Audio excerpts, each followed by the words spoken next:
Matias, selamat datang. Welcome to our first video dari Matias Speak Up dari salah satu di channel YouTube Matias TV. Nah, teman-teman, sobat Matias semuanya, di channel ini kita akan membahas isu-isu seputar kekatolikan, kehidupan iman, menggereja, dan fenomena-fenomena yang terjadi di tengah-tengah masyarakat kita. Nah, untuk tema yang pertama nih, seperti semua sobat Matias sudah tahu, kan kita sekarang sedang lagi masa berpantang dan berpuasa. Ada baiknya kalau semakin untuk menguatkan iman kekatolikan kita, semakin meneguhkan lagi pantang dan puasa kita mengangkat tema yang berkaitan dengan pantang dan puasa. Untuk tema pertama, kita mengangkat tema soal Rabu Abu. Nah, ini kan udah kelihatan nih di sebelah saya ada Romo, Pater Gregorius Pasar Harapan SPD. Apa kabarmu? Kabar baik. Sehatmu? Oh iya, puji Tuhan. Kita tos dulu. Tos corona dulu. Tos corona. Wih, mantap. Romo, kalau boleh tahu sekarang Romo lagi melayani di mana, Mo? Oke, sekarang saya sementara melayani di gereja Pademangan. Pademangan Paroki. Paroki Pademangan, Gereja Santo Alfonsus Ardudi West. Kita sapa dulu. Orang Pademangan, halo semuanya mau kesini mau. Halo, dipinjam dulu ya Romonya sebentar ya. Mau tanya-tanya sedikit. Oke. Mo, gimana puasa dan pantang di masa pandemi, Mo? Ada bedanya nggak sama puasa dan pantang di masa yang lain? Oke, puasa di saat pandemi dan di masa lain sebenarnya sama saja. Sama saja. Hanya bedanya orang yang memaknai itu. Oh, jadi sebenarnya kalau dari Romo sendiri sebenarnya sama aja. Oh sama, poinnya sama karena inti puasa itu tetap sama, tidak pernah berubah. Mau masa pandemi, mau ya. Tidak masa pandemi. Ya. Oke, Mo, buat yang pertama nih, ini sebenarnya pertanyaan mungkin semua orang Katolik yang saya sendiri kan dibesarkan di keluarga Katolik, lahir besar di keluarga Katolik, dari TK udah sekolah Katolik. Wah, luar biasa. Iya kan, kalau di sekolah kan kita Rabu Abu kan pasti ikut misa kan, Mo. Dari sekolah biasa ikut misa. Rabu Abu dikasih abu di dahi gitu. Ya.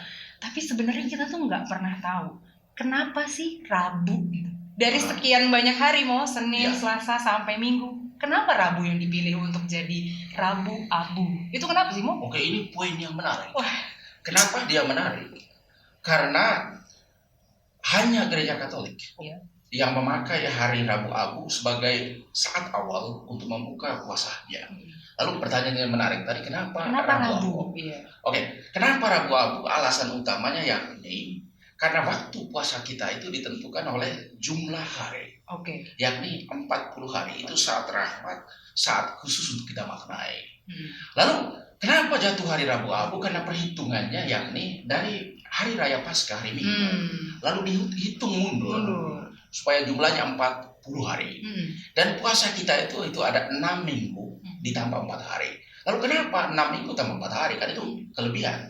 Oke, alasannya karena puasa dalam gereja Katolik itu hanya dari Senin sampai Sabtu 6 hari. Oh, maka Senin hari sampai Sabtu. Betul. Jadi minggunya itu tidak dihitung. Oh. Karena itu hari khusus yang dirayakan sepanjang tahun.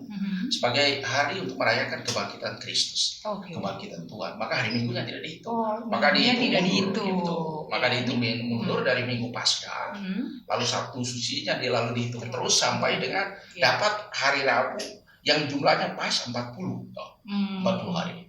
Itulah alasannya kenapa sampai si Rabu yang dipilih. Jadi dihitungnya mulai dari Minggu Paskahnya itu dihitung mundur. Gitu guys ya, teman-teman Sobat Matias dicatat. Nanti mungkin ada yang sekolah keluar di soal ujian, jadi Romo ini sudah memberikan jawaban ya, Mo ya.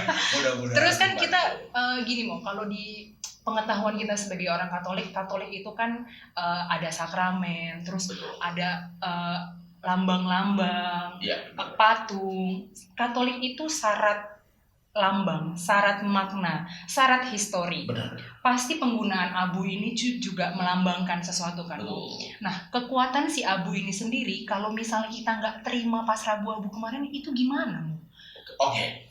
Jadi tadi Anggi sudah sampaikan bahwa iman Katolik itu syarat makna dan syarat dengan simbol. Memang itu benar. Oke, misalnya sakramen yang kita punya, semuanya itu ditandai dengan simbol. Karena itu ada namanya materi, ada namanya forma. Oke, contoh sakramen baptis. Sakramen baptis itu materinya air yang mengalir. Kan masih ingat kan dibaptis dulu atau paling kurang orang tua ingat waktu dibaptis kan dituangkan air, dituangkan air dan itu air yang mengalir. Oke, sesudah itu formanya, yakni ucapan dari yang membaptis kita, entah romo, entah diakon. Itu aku membaptis kamu dalam nama Bapa, Putra, Roh Kudus. Amin. Itu formanya. Ya. Oke, demikian juga sakramen lain, misalnya Ekaristi. Materinya adalah roti dan anggur. Formanya, lakukanlah ini sebagai kenangan akan daku. Misalnya Krisma juga. Itu materinya adalah minyak Krisma itu sendiri, minyak suci itu. Lalu formanya itu terimalah Roh Kudus. Oke, lalu kita kembali ke yang kita diskusikan tentang abu. Lalu kenapa abu dipakai? Alasan utamanya yakni itu adalah tanda, simbol yang mengingatkan kita untuk membaharui diri. Itu jauh sebelumnya, itu dalam tradisi perjanjian lama di kitab Nabi Yunus, itu di sana diangkat tentang abu itu sendiri. Yakni di saat Yunus disuruh untuk pergi mengatakan pertobatan kepada orang Niniwe. Orang Niniwe itu dalam konteks tertentu orang yang tidak mau peduli dengan yang lain, tidak mau peduli untuk mengubah diri. Tapi waktu Yunus pergi, dia menyampaikan itu pertobatan. Orang Niniwe itu percaya dan langsung bertobat. Dan yang menariknya, raja kota Niniwe itu dia langsung meninggalkan singgasananya, meninggalkan itu kursi taktanya, lalu dia keluar, meninggalkan jubahnya, lalu mengenakan kain kabung dan dia duduk di atas abu. Di saat itulah itu proses pertobatan itu mulai, kan itu simbolnya. Maka itu dipakai. Itu dalam itu gereja Katolik. Jadi kita itu memakai korelasikan abu. Ya Mo ya. Mungkin juga dengan kata-kata dari abu kembali ke abu. Benar. Gitu kan Mo. Jadi itu sebagai simbol pertobatan, sebagai orang di awal puasa diingatkan kalau abu akan kembali ke abu. Oke, betul. Tapi ini kan simbolis ya Mo ya, simbolis. Yes. Nah, kita kan kembali lagi berhadapan dengan situasi pandemi. Banyak orang yang mungkin tidak dapat kesempatan untuk misa offline saat Rabu Abu kemarin. Mungkin di rumah, misa online. Mungkin juga memang kita sudah difasilitasi nanti kalau misalnya untuk misa di rumah abunya disiapkan sendiri gitu. Tapi kalau misalnya nih Mo, misalnya ada yang sama sekali tidak punya fasilitas itu dan melewatkan si hari Rabu ini, abu ini, apakah jadi tidak bermakna puasa dan pantang selama 40 hari ke depannya, Mo? Oke, itu pertanyaan yang menarik. Kadang-kadang sih orang-orang kita, orang Katolik, orang muda umumnya, itu kadang itu kabur atau masih belum terlalu jelas dengan konteks itu. Oke, kembali ke simbol tadi, atau tanda. Abu itu sendiri adalah tanda yang mengingatkan kita bahwa saya dengan rendah hati, dengan keterbukaan pikiran dan hati mau membaharui diri. Maka simbol itu kita tidak malu di saat itu kita diterimakan di dahi, atau ditaburkan di atas kepala kita, itu kita tidak malu. Kemana saja kita pergi kan itu tanda untuk kita mengingatkan bahwa saya itu seperti tadi Anggi bilang, itu saya berasal dari abu dan akan kembali ke abu. Dan kata-kata itulah yang diucapkan kembali waktu kita menerima abu. Satu, bertobatlah dan percayalah pada Injil. Atau kamu berasal dari abu dan akan kembali ke abu. Dan itu ada di kitab Kejadian. Sehingga semua rujukannya yakni kembali ke apa yang sudah ada dalam kitab suci. Kita menghidupi kitab suci itu dalam perayaan kita. Itu inti. Jadi kalaupun misalnya ada saudara-saudara kita yang tidak berkesempatan untuk menerima abu kemarin ketika peringatan Rabu Abu, tidak mengurangi makna ya Mo ya. Bukan jadi ibaratnya nggak diterima nih puasa dan pantangnya karena kamu nggak misa Rabu Abu, tidak mengurangi makna ya Romo ya. Kembali lagi itu ke masalah abu sebagai simbol tadi itu. Ada kan orang yang terbiasa dari kecil kan, dan itu sangat lekat erat gitu bahwa dengan menerima abu, saya puasa saya itu saya mulai baru sah gitu loh, makanya kalau nggak ikut Rabu Abu nggak sah puasanya gitu. Lalu ada yang lain pikir, waduh saya tidak berkesempatan kemarin untuk menerima abu, alasannya macam-macam gitu. Menerima abu itu dalam tanda petik sebagai simbol tadi, itu hanya tanda untuk kita memasuki itu. Karena pertobatan kita yang paling penting bukan simbol dan tanda. Pertobatan kita itu pertobatan hati, pertobatan pikiran kita. Karena pertobatan itu untuk satu tujuan. Apa yang saya mau capai, apa yang saya mau peroleh atau perjuangkan dalam masa khusus 40 hari ini. Nah, teman-teman Sobat Matias, jadi buat yang kemarin tidak berkesempatan untuk menerima abu baik secara langsung atau tidak langsung, jangan berkecil hati. Juga jangan jadi alasan untuk nggak pantang dan puasa ya Mo ya. Abu kemarin nggak ikut Rabu Abu nih, nggak usah pantang dan puasa, nggak boleh. Sudah ditegaskan sama Romo karena itu hanya simbol. Jadi yang penting adalah iman kita untuk tetap berpantang dan berpuasa selama 40 hari ini. Ngomong-ngomong Romo sendiri pantang dan puasa apa Mo untuk tahun ini kalau boleh tahu Mo? Jadi saya paling pertama itu pantang dan puasa saya itu ada. Lalu kalau puasa kan itu jelas. Iya. Puasa itu kan itu mengurangi apa yang kita sangat suka. Tetapi dalam tradisi lamanya berhubungan makanan dan minuman. Ya. Karena itu yang paling natural. Tetapi sekarang dalam konteks kita zaman ini itu dari hal-hal yang mengikat atau dari hal-hal yang membuat kita sangat tergantung padanya.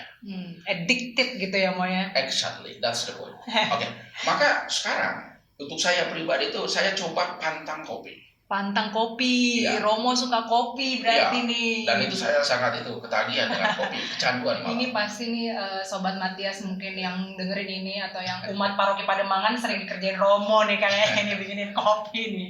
Romo Iya. pantang kopi, terus Itu, apalagi pantang Mo? kopi ya, itu yang utama. Lalu Oh, ada yang hal-hal utama. lainnya. Iya. Misalnya itu kurangi menonton televisi yang kurang penting. Mungkin untuk teman-teman yang suka main game, gadget, mengurangi Oh, main iya. gadget gitu ya Mo ya. Oh iya, macam-macam gitu. Pantang itu macam-macam. Karena pantang itu apa sih? Oke, pantang itu dalam konteks aslinya, yakni tidak makan dan tidak minum sesuatu demi tujuan yang lebih luas. Maksudnya supaya kita lebih dekat dengan Tuhan dan lebih menghayati makna penderitaan Kristus itu demi keselamatan kita. Itu makna aslinya. Lalu dalam konteks berkembang sekarang itu yang kita pilih. Apa sih yang saya mau pantang? Misalkan pantang main gadget tadi, atau pantang malas-malasan, Males-malesan. atau Pantang tidur-tiduran aja. betul. Itu macam-macam sih. Atau bisa pantang rokok, pantang minum-minum alkohol, atau pantang gosip mungkin. Kan macam-macam. Gitu. Atau yang paling berat, challenge yang paling berat itu pantang garam. Pantang garam. Itu contoh. Tetapi kita mesti pilih sendiri yang mana yang paling cocok dan punya maknanya untuk kita Masing-masing pribadi ya Mo. Ya, di masa ini. Oke Mo, sebelum kita ngobrol lebih lanjut soal si pantang, puasa, dan pertanyaan-pertanyaan lain yang aku masih curious banget pengen tahu, kita mau saksikan dulu nih Mo, ada Sobat Matias kita yang punya talenta menyanyi, ingin mempersembahkan talentanya, memuji Tuhan. Nah teman-teman semuanya, Sobat Matias di rumah atau dimanapun kalian berada, enjoy.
Matias kita yang penuh talenta. Semoga bisa membantu semakin menguatkan iman Sobat Matias dimanapun kalian berada. Oke, kita lanjut sama Romo Greg. Berbicara soal Rabu Abu, pantang, puasa. Mo, tadi kan kita udah ngomong-ngomong sedikit soal pantang dan puasa nih Mo ya. Ini menyambung yang tadi Mo. Aku penasaran, konsep pantang dan puasa dari sisi agama Katolik itu seperti apa? Kalau misalnya boleh, sebenarnya bukan mau membandingkan sih Mo, cuman kan mungkin kita mengambil contoh salah satu yang paling kelihatan itu kan saudara-saudara kita umat Muslim. Betul. Kalau di saudara-saudara kita yang umat Muslim ada jam sahurnya, ada jam bukanya. Nah, kalau di agama Katolik sendiri itu bagaimana Mo? Konsep pantang dan puasa. Enaknya di kita Katolik itu dari lahir sampai mati itu diatur hukum gitu. Itulah yang disebut kitab hukum kanonik. Kebetulan saya punya bukunya. Inilah bukunya gitu. Lalu tunjukin kamera Mo. Inilah bukunya. Kitab hukum kanonik gitu. Dan semua kita tahu, semua kita kenal tentang buku ini. Di dalamnya itu tadi tentang dari lahir sampai mati. Itu diatur semua tentang kehidupan gereja Katolik umumnya. Itu ada di dalam. Sehingga seluruh panduan, seluruh acuan kita itu pada kitab itu. Dan itu untuk seluruh dunia sama. Tidak ada multitafsir dan karena ada acuan panduannya. Lalu kembali ke puasa dan pantang yang kita punya gitu. Puasa dan pantang yang kita miliki itu ada dalam kitab hukum kanonik. Ya, kitab hukum kanonik. Saya pikir Anggi tahu. Sedikit banyak Mo. Iya, kalau kurang nomornya tahu nggak? Kenapa Mo? Nomornya. Waduh, harus buka Google dulu. Oke. Itu ada di kitab hukum nomor itu 1249 sampai 1249. Ya, sampai dengan 1253 itu ngomong pendek sih. Soal pantang dan puasa ini ya. Di sana diomong substansinya. Siapa sih yang boleh berpuasa? Siapa sih yang boleh berpantang? Dan kapan itu dilakukan? Yang boleh berpuasa itu adalah semua orang yang usianya sudah dewasa. Dewasa itu umur berapa sih Mo? Kalau untuk ukuran Katolik? Betul.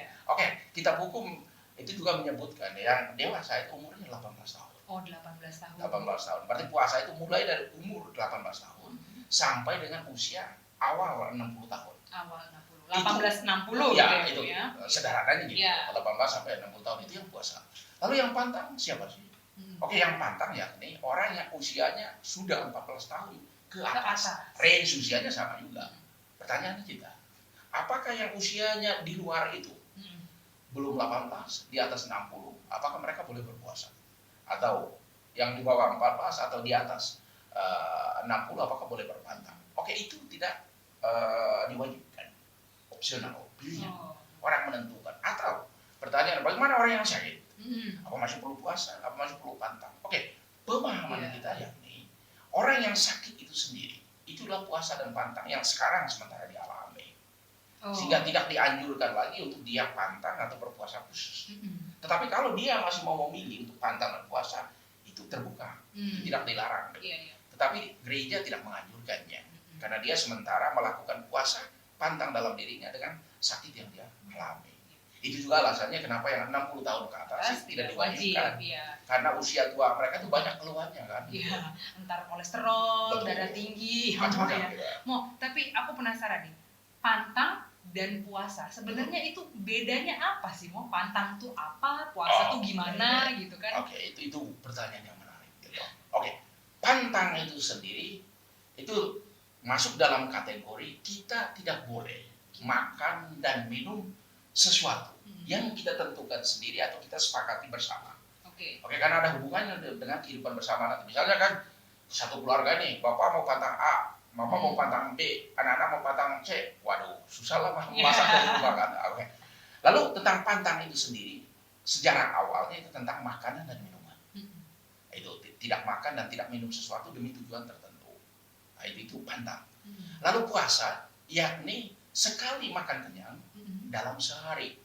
Teristimewa pada hari puasa, itu hari Jumat, itu sepanjang tahun atau di masa Prapaskah ini. Maka sekali makan kenyang itu maksudnya, umumnya kan kita makan 3 kali sehari. Beda dengan tren yang sekarang ini, tren orang muda kan slimming atau apa sleeping kan. Paginya nggak usah atau malamnya nggak usah gitu ya Mo ya. Maka kita keluar dari konteks itu. Yang konteks aslinya yakni sekali makan kenyang. Itu artinya kita makan 3 kali, bebas. Entah kita makan kenyangnya pagi, entah siang, entah malam, terserah. Yang penting kita sekali makan kenyang, lalu duanya tidak. Lalu apakah kalau duanya tidak itu di tengahnya kita boleh itu makan makanan ringan, makan makanan kecil? Oh, itu nggak boleh.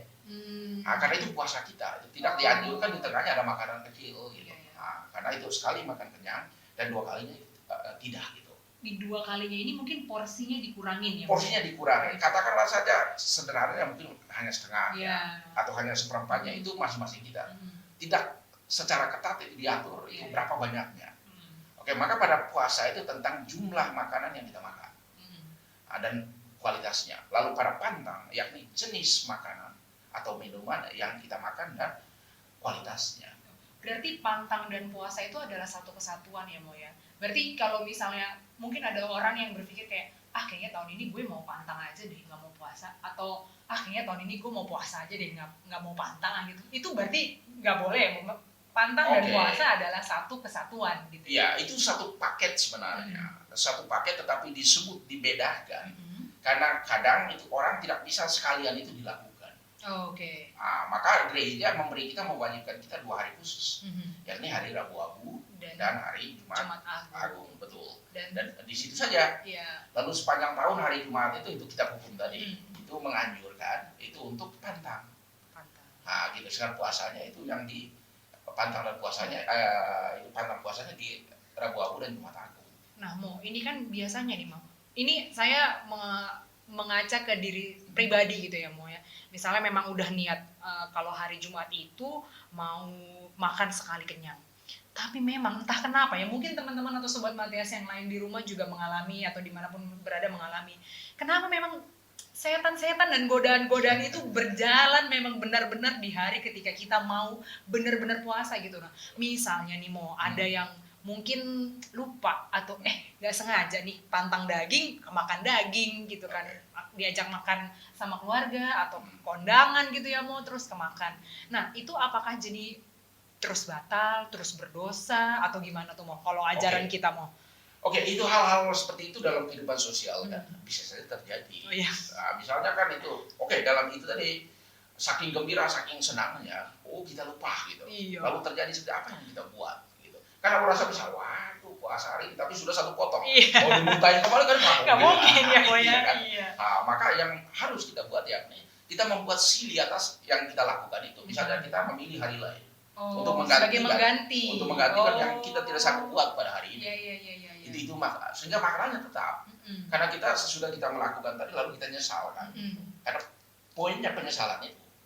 Berarti kita membaharui kembali. Berarti kita sadar, salah. Salah. Gitu. Kemudian mungkin besokannya. Jadi konsep mengganti hari puasa pun di Katolik itu ada ya Mo ya? Ya, itu kita pilihan bebas. Karena itu kan sili, jam sili. Artinya karena saya melakukan satu kekurangan, kesalahan. Lalu saya sadar itu sebagai salah dan tidak layak, tidak pantas saya lakukan. Maka saya tentukan untuk diri saya membuat sili. Sili? Sili. Sili artinya menggantikan atau membuat sesuatu supaya kesalahan itu paling kurang ada pembelajarannya untuk saya jangan mengulanginya. Nah, Mo, ini mungkin pertanyaan yang agak sedikit sensitif atau mungkin kan sobat Matias di rumah mungkin ada yang sudah berkeluarga juga gitu kan, Mo. Nah, kalau mungkin aku mungkin bisa sedikit menyentuh ke bagian keluarga, isu-isu keluarga ya Mo. Ini kalau misalnya mereka-mereka yang sudah berkeluarga, punya pasangan, suami atau istri, aturan di gereja Katolik, aturan di agama kita sendiri ini terkait soal hubungan suami istri di masa puasa dan pantang, itu bagaimana Mo? Kita kembali tadi pernah singgung gitu kan. Pantang itu kan kita sendiri yang menentukan kita mau pantang apa. Atau kita mau puasa model apa dalam kehidupan kita sebagai keluarga. Misalnya kembali ke pertanyaan, itu pertanyaan bagus. Karena mungkin banyak itu keluarga muda atau orang yang hidup berumah tangga mungkin bertanya juga gitu. Apakah dalam masa puasa ini itu hubungan suami istri itu seperti apa sih? Gitu. Suami dan istri atau setiap orang menentukan bersama apa sih puasa kita atau apa sih pantang kita di tahun ini gitu. Karena itu ditentukan bersama. Misalnya itu kan hubungan suami istri itu sesuatu yang sah, sesuatu yang normal untuk suami istri. Karena untuk itu mereka dipersatukan supaya mereka membagi sukacita, maka membagi itu kegembiraan dalam hidup rumah tangga disempurnakan dengan hubungan suami istri itu. Lalu apakah dalam masa puasa prapaskah atau masa puasa hal itu boleh dilakukan atau tidak boleh dilakukan? Pertanyaannya kembali ke pilihan bebas. Karena puasa pantang kita demi satu tujuan, bukan sebagai fisik itu sendiri, bahwa saya tidak makan A, tidak makan B karena itu gereja melarang, bukan. Tetapi untuk apa saya tidak makan? Untuk apa saya tidak minum? Atau untuk apa itu saya tidak melakukan hubungan suami istri? Itu dia punya konteksnya. Atau lebih nakalnya gini, kalau orang itu misalnya dia sebagai tentara dikirim ke medan perang, tinggal itu bertahun-tahun dia di sana, lalu dia pulang pas masa prapaskah. Bertemu dengan istrinya, pertanyaan atau bertemu suaminya. Masa nggak boleh ya Maya? Itu pertanyaannya. Maka mereka yang menentukan. Apa sih pantang, apa sih puasa yang kita sebagai keluarga mau lakukan di saat ini? Gitu. Karena itu bukan hubungan terlarang. As long as dilakukan oleh pasangan yang sah, guys. As long as dilakukan oleh pasangan yang sah, gitu. Sebenarnya memang di sini yang menurut saya pribadi itu sebagai umat Katolik tuh mempunyai semacam keleluasaan untuk menentukan apa yang mau kita targetkan di kehidupan iman kita, gitu. Memang kita nggak ada dari yang saya pahami, kalau nggak harus ada bakunya gitu loh, tapi kamu tentukan sendiri. Kamu olah sendiri, kamu mau berpantang apa, berpuasa apa untuk kehidupan iman kamu sendiri gitu. Benar. Nah, mau misalnya nih ada yang memilih untuk pantang daging, itu kan biasa banyak yang milih gitu kan. Nah, apakah pantang daging ini tuh orang itu banyak memaknai nggak makan ayam, sapi, babi, kambing, tapi makan ikan, itu boleh begitu? Atau daging itu hewan-hewan yang berdarah? Nah, bagaimana tuh kalau ada yang milih untuk pantang daging itu sebenarnya daging yang kayak ayam gitu doang atau semua hewan yang berdarah itu tidak boleh? Dalam konteks aslinya kan itu puasa dan pantang kita itu daging itu umumnya semua yang berkaki empat atau binatang berdarah itu yang kita mengerti sebagai daging. Dalam konteks sederhana kita daging itu seperti yang itu tadi ayam atau kambing, sapi, babi. Semacam itulah yang disebut daging. Lalu yang lainnya kan itu seafood, itu masuk apa enggak? Itu ironi memang, karena orang tanya makan daging kan lebih murah, makan seafood kan lebih mahal. Lalu di masa puasa atau di masa prapaskah, karena tidak boleh makan daging, makanlah ke seafood kan, itu lebih mahal. Maka kembali tadi intensi kita. Itu panduan saja yang diberikan oleh gereja kan bahwa tidak boleh makan daging atau tidak boleh minum apa gitu. Tetapi yang menentukan itu adalah kita sendiri. Tapi memang pantang dalam arti yang sesungguhnya yakni tidak boleh makan daging. Itu artinya boleh kita kembangkan, boleh kita itu jabarkan sesuai dengan kebutuhan atau sesuai dengan situasi kita. Kembali lagi tadi, kalau saya tidak pernah makan daging setahun atau bertahun-tahun, lalu kebetulan sekarang baru saya dapat daging, apakah saya tidak boleh makan? Kita mengubahnya untuk suatu tujuan yang lebih luhur. Jadi memang tidak langsung klek baku tek gitu ya. Kalau nggak begini kamu begini. Memang dari willingness kita sendiri mau seperti apa bentukannya gitu loh ya. Maunya kita diberikan kebebasan. Nah, nih catat nih, ini yang menurut saya jadi bottom line nih. Kita diberikan kebebasan untuk memilih apa yang memang kita bisa rem gitu ya Moya untuk tujuan kita sendiri. Nah kalau berarti jadi vegan dong ya Moya kalau misalnya kalau pilih pantang daging? Bukan juga. Tahu, telur, tempe doang yang dimakan. Bukan juga sih, karena itu tadi purpose-nya. Tujuannya. Tujuan yang mau dicapainya kan itu supaya kita lebih dekat dengan Tuhan, lebih mengalami, membatini penderitaan yang Tuhan alami, sehingga dengan itu membawa makna untuk pembaharuan diri. Karena semua itu tujuannya pembaharuan diri. Bukan ke fisik kan, bukan ke jasmaniannya gitu. Jasmani ini hanya menghantar kita untuk ke kehidupan yang maksudnya tadi Romo bilang untuk mencapai purpose-nya, untuk mencapai tujuannya. Berarti kalau misalnya ini aku tadi hubungin, kan Romo bilang makan sekali kenyang gitu. Nanti makan sekali kenyang, sekalinya boleh makan daging dong, atau gimana? Di masa itu tadi, dari awal kan itu kitab hukum tadi bilang kan, itu yang boleh kita puasa dan pantang itu hanya Rabu Abu dan Jumat Agung. Itu puasa dan pantang. Lalu Jumat lainnya hanya puasa. Pertanyaannya apa boleh makan daging apa tidak, itu kembali ke kesadaran pribadi. Jadi yang striknya itu di kitab hukum itu bilang itu sepanjang Jumat dalam tahun itu hari untuk pantang. Maka kalau kita ingat itu dan kita mau membangun kesadaran itu sangat baik gitu. Karena memang puasa kan itu bukan hanya di masa puasa ini. Dalam praktek iman Katolik ada juga itu biara-biara yang melakukan puasa khusus. Atau dalam tradisi monastik itu mereka melakukan puasa khusus. Atau yang kita sebut itu di tempat-tempat itu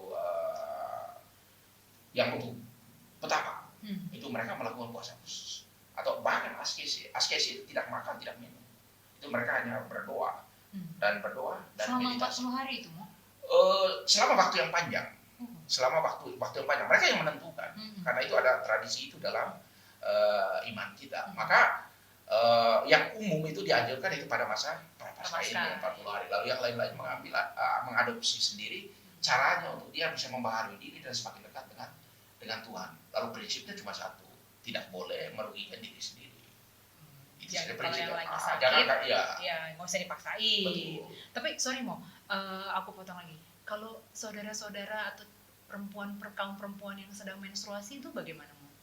Oke, itu kan hal normal. Ya. Itu kan proses normal, sangat itu biologis untuk seorang perempuan mengalami itu sesuai dengan siklusnya. Lalu di saat itu bertepatan dengan masa puasa atau bahkan hari-hari puasa pantang. Ya. Apakah dengan itu dia menjadi tidak boleh untuk itu? Sebenarnya tidak ada hal seperti itu untuk kita. Kan itu hal normal, bukan hal yang ganjil. Sebagai hal yang normal kita hargai bahwa niat dan usaha dia, karena tidak mulus seperti kita buang air loh. Kan? Yang saya baca, yang saya dengar itu ada juga penderitaannya. Ya betul. Maka itu sudah bagian dari itu kodratnya ibaratnya ya, perjuangan pantang puasa itu. Mo, sorry, ini tadi kan kita ngomongin Rabu Abu, terus ada Romo sempat mention puasa itu yang wajibnya di Rabu Abu dan di Jumat Agung. Sementara untuk pantangnya itu kan di setiap hari Jumatnya. Lagi-lagi ada pilihan hari di situ. Kenapa di hari Jumat ini diwajibkan juga, Mo? Kamis, Sabtu, Senin, Selasa itu bagaimana, Mo? Karena hari Jumat itu kan semua kita tahu bahwa itu hari di mana Kristus wafat. Maka korelasinya ke situ ya, Mo ya. Maka hari itu senantiasa terpatri dalam diri kita bahwa itu hari Tuhan wafat. Gitu.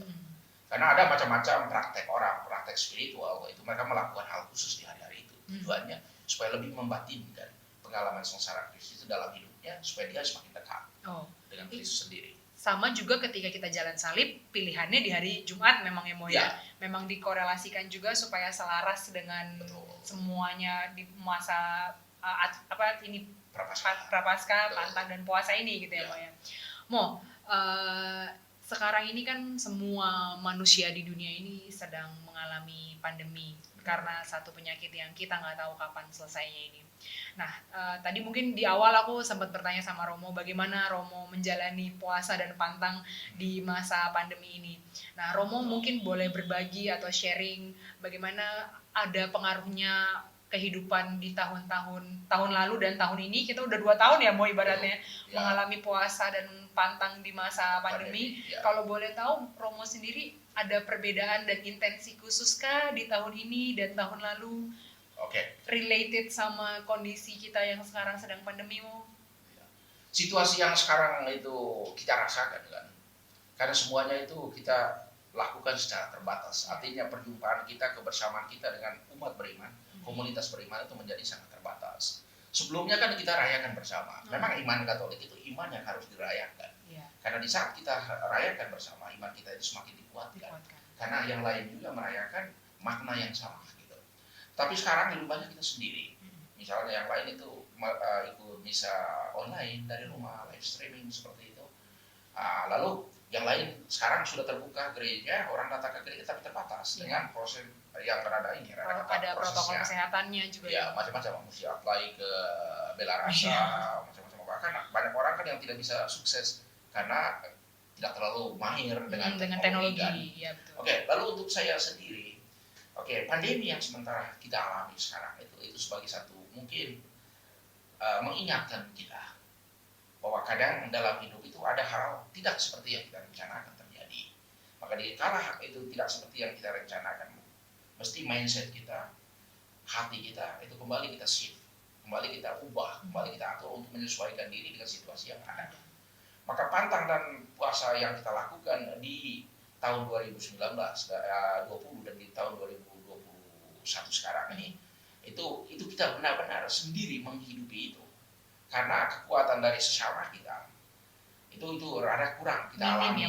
Ya, minim ya, karena ada terbatas. Sekarang kan itu menjalankan deposisi jalan salib, itu kita tidak buat rame-rame lagi, itu hanya live streaming. Itu artinya kesan itu, rasa yang mempengaruhi kita itu makin kurang gitu. Tetapi kita tetap dianjurkan atau diingatkan bahwa apapun cara untuk kita mengalami atau merayakan iman kita, itu cara yang sah gitu. Yang paling penting sekali lagi hati kita dan juga pikiran kita supaya senantiasa terbuka buat Tuhan dan untuk dipakai Tuhan.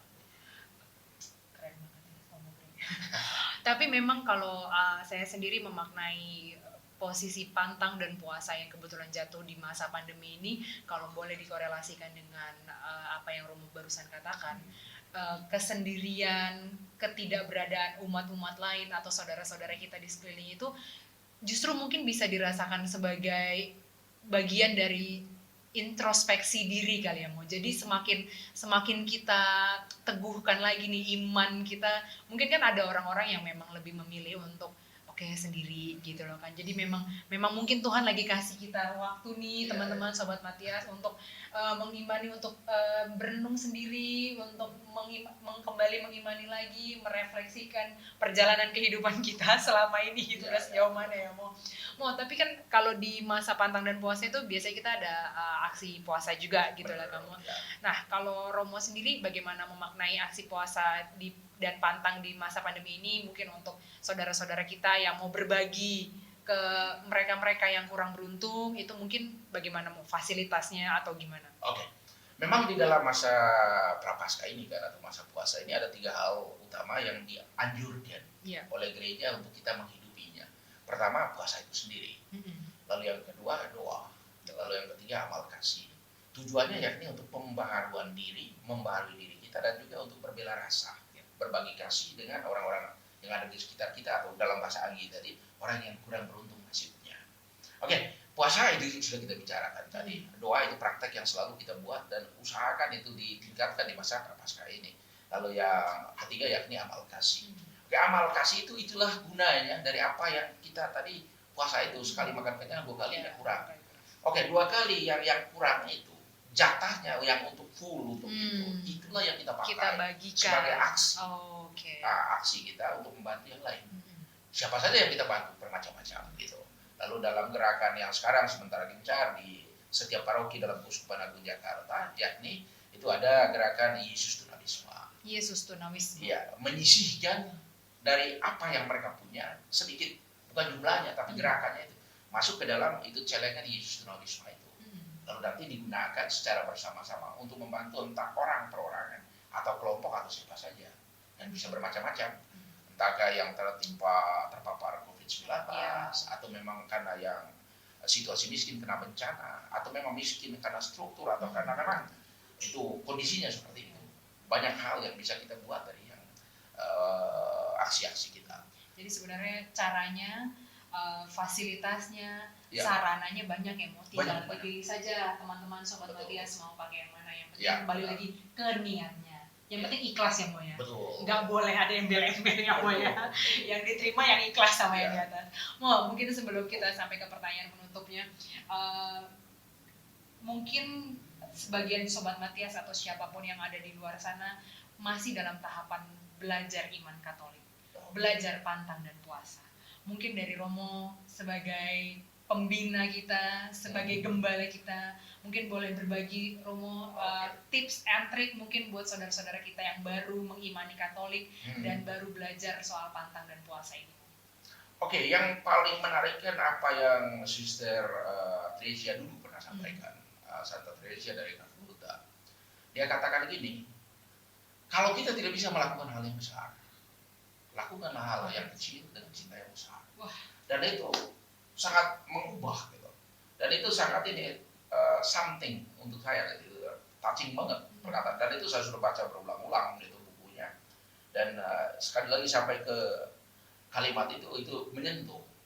Karena kadang itu kita menjadi gagal karena kita pikirkan berbuat sesuatu yang hebat itu mesti Harus yang dari luar biasa. Iya, harus yang Ya, wah huge gitu betul, ya. yang besar. Ternyata buat hal-hal biasa setiap hari, tetapi dengan cinta yang besar.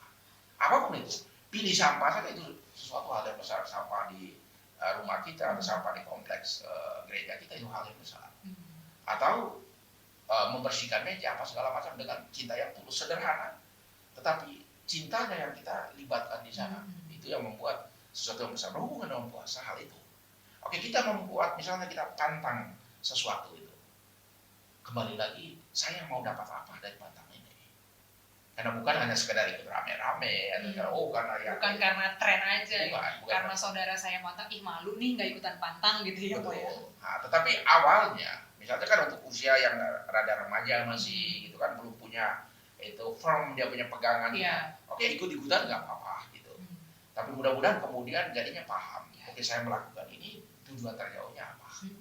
Itu sih poinnya. Maka yang saya lakukan untuk diri saya sendiri itu gitu. Saya buat ini sih untuk apa? Sehingga saya berjuang secara pribadi itu melakukan hal kecil dengan cinta yang saya miliki diberikan untuk apa yang saya lakukan itu. Guys, itu hasilnya itu belakangan. Tidak perlu langsung melakukan yang mega ya, Mo ya. Yang mini dulu aja, tapi dilakukan dengan cinta yang besar, dengan niat yang tulus, dengan niat yang ikhlas, tapi terus dilakukan gitu ya, Mo ya. Jangan cuman seminggu terus off, seminggu terus off. Kalau bisa berterusan, Sobat Matias. Jadi nanti tertumpuk jadi sesuatu yang besar. Nah, Mo, pertanyaan terakhir nih, karena kalau misalnya dilanjutin, wah mungkin bisa sampai besok, Mo. Nanti saya di demo sama saudara-saudara yang di paroki Pademangan, kan, mana romo kami, gitu. Mo, kalau dari arahan Paus dan Bapak Uskup kita terkait kondisi sekarang pantang dan puasa di masa pandemi untuk kami semua umat-umatnya yang ada di dunia ini, itu bagaimana, Mo? Oke, jadi Paus kita Fransiskus, dia itu orang yang sangat merakyat, orang yang sangat itu menyatu dengan umat dan sangat merasakan apa yang dirasakan umatnya. Karena itu di masa pandemi ini itu dia mengajak kita untuk kembali menghidupi iman yang kita miliki. Karena pandemi ini sekali lagi bukan dilihat sebagai itu hukuman dari Tuhan, atau semacam itu bencana yang Tuhan berikan untuk kita, itu bukan. Tetapi itu kesempatan berahmat untuk kita melihat diri kita apa adanya, bahwa ternyata apa yang kita rencanakan dalam hidup ini tidak selalu seperti yang kita rencanakan itu. Bisa jadi hal lain yang terjadi. Itu hanya mengingatkan kita bahwa masih ada di luar diri kita yang jauh lebih besar, yang bisa mengendalikan diri kita. Semudah itu Tuhan membolak-balikan semuanya ya, Mo ya. Iya, Tuhan senantiasa punya rencana dengan segala yang terjadi gitu kan. Lalu selanjutnya dia mengajak kita untuk menimba sumber kekuatan dari itu pengalaman itu sumur Yakub. Itu menimba air dari sumur Yakub, air kehidupan itu sendiri. Dan dalam konteks itu Prapaskah dan puncaknya Paskah nanti itu kita diajak untuk menimba kekuatan dari sumber air kehidupan sendiri, yakni Kristus yang bangkit. Kegembiraan itulah yang kita mesti pegang, kegembiraan itu yang kita mesti rangkul betul-betul dan kemudian kita bagi. Lalu dalam konteks Jakarta, Keuskupan Agung Jakarta, itu kebetulan tahun pastoral di 2021 kan itu tahun refleksi. Itu kita memaknai pandemi ini mempunyai pesan untuk setiap kita untuk merenungkan kembali tentang hidup kita. Apa sih yang baik yang harus kita tingkatkan lagi? Apa sih yang kurang selama ini yang perlu kita perbaiki? Begitu dalam kehidupan menggereja, begitu juga dalam kehidupan keluarga atau kehidupan apa saja.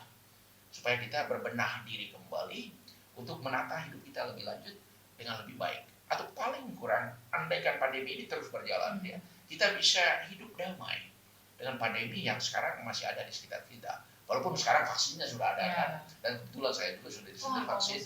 Ya, yang pertama, keduanya mungkin menunggu lagi ya, Mo ya. Lalu itu uskup mengajak kita untuk semakin mengasihi, lalu semakin terlibat, dan dengan itu kita menjadi semakin berkat. Dan untuk siapa sih? Pertama-tama untuk diri sendiri. Kemudian apa yang kita hayati itu menjadi berkat untuk orang lain. Demikian juga dengan puasa, pantang atau apa saja yang kita lakukan dalam kehidupan kita setiap hari. Kurang lebih itu pesan umumnya. Luar biasa, Romo Gre. Sobat Matias dimanapun kalian berada, Semoga apa yang kita perbincangkan hari ini boleh menjadi catatan ya Mo, Iya. boleh menjadi penambah ketebalan iman saudara-saudara semua. Ingat kalau tadi Romo boleh mengutip dari Mother Teresa, kita tidak perlu harus selalu memikirkan sesuatu yang besar, harus memulai segala sesuatunya langsung yang huge, langsung yang mega. Mulailah dari yang kecil, mulailah mungkin dari keluarga, dari lingkungan sekitar kita dulu ya Mo. Kalau misalnya mau berbuat baik atau mau berbagi kasih, nggak harus langsung ke provinsi ujung sana, mungkin dari tetangga, RT, RW gitu. Dan yang paling penting adalah niatnya kita ikhlaskan, kita jalanin, berbagi, berdamai dengan kondisi yang sekarang. Jangan pantang menyerah ya Mo ya. Betul, ya. Salam sehat selalu. Betul. Mo, sekali lagi, satu permintaan boleh Mo? Sebelum benar-benar menutup, ini kan edisi perdana ya Mo ya. Mungkin Romo boleh berbagi berkat, memberkati kita semua yang ada di sini dan semua sobat Matias dimanapun mereka berada. Semoga tayangan ini, apa yang kita sampaikan ke semua sobat Matias boleh menjadi berkat buat mereka dimanapun mereka berada. Oke, sobat-sobat Matias TV, ini kesempatan yang sungguh luar biasa yang hadir di tengah kehidupan kita membawa nuansa baru. Maka untuk kesempatan pertama ini kita sama-sama mohon berkat Tuhan untuk kita supaya TV Matias atau Matias TV itu bisa berjalan dengan baik sekarang dan selanjutnya, dan bisa mendatangkan berkat untuk diri kita dan juga untuk siapa saja yang kita jumpai setiap hari. Karena itu mari kita berdoa. Dalam nama Bapa dan Putra dan Roh Kudus. Amin. Ya Allah yang Maha Pengasih dan Maha Penyayang, cinta-Mu tidak pernah berkesudahan untuk hidup kami. Terima kasih Engkau menggerakkan sekelompok orang di dalam kru Matias TV ini yang ingin menghadirkan kasih dan kebaikan-Mu untuk dibagi dengan siapa saja yang punya kesempatan untuk mengakses channel Matias TV ini di mana saja mereka berada. Berkatilah kelompok ini, berkatilah usaha dari Matias TV ini. Semoga kabar sukacita, empowerment yang mereka mau bagikan, dan juga energi positif yang mau mereka salurkan, Kau berkati agar senantiasa menguatkan dan membawa manfaat untuk siapa saja yang mendengarkannya dan untuk siapa saja yang memperhatikannya. Berkatilah semua kru Matias TV dan juga berkatilah semua usaha mereka sekarang dan selamanya. Berkat-Mu senantiasa kami mohon ya Tuhan, dalam nama Bapa dan Putra dan Roh Kudus. Amin. Guys, terima kasih karena kalian sudah berada bersama-sama kami dimanapun kalian. Terima kasih karena kalian sudah senantiasa menonton juga dari awal sampai akhir. Nah, kalau teman-teman, sobat Matias semua dimanapun kalian berada, ada usulan mau membahas apa, ada tema-tema yang mungkin mau kita bahas, atau misalnya, aduh mau Romo ini dong, aduh mau suster ini dong, bisa juga disampaikan kepada kru kami. Jangan lupa klik di kolom komen dan don't forget to subscribe. Romo Greg, terima kasih, salam sehat selalu, semoga kita bisa ketemu lagi di lain kesempatan. Terima kasih, Terima bye-bye. kasih.